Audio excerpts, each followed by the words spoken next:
Kenyatta today addressed a joint sitting of the first session of the 12th Parliament, boycotted by the opposition coalition NASA and members of the judiciary. The opposition skipped the session, arguing that Kenyatta has no powers to convene the new Parliament until fresh elections are held next month. Kenyatta traditionally uses this session to set the government's legislative agenda, but this time he used the opportunity to criticize the Supreme Court ruling which annulled the results of the August polls that declared him the winner. It's not yet clear why the judges skipped the session. Kenyatta called the judges crooks following that ruling. Kimani filed this report.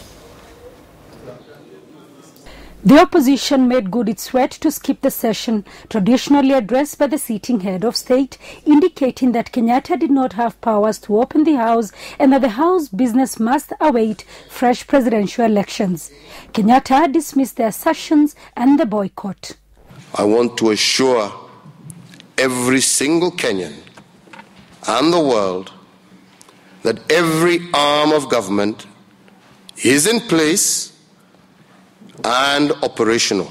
Let no one for a single moment envision that there is a void. There is no lacuna.